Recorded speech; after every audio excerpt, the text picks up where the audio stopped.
I think you have a baseline understanding through scouting, through combines, through interviews, and the various things that we do to try to make all of our decisions as educated as possible.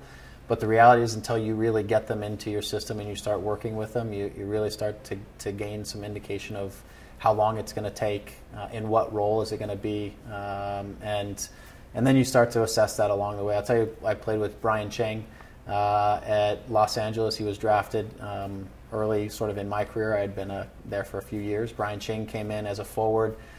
He was a forward who wasn't scoring a ton of goals in the early part of his career. Ziggy actually thought about transforming him into a center back, played him there a couple times.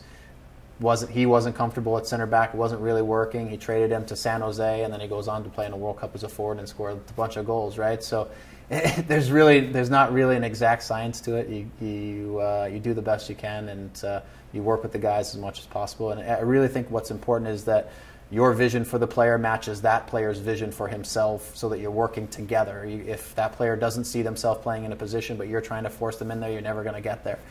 So it's important that both sides are seeing it the same way and are pushing in the same direction. And then I think there can be some results there, positive ones.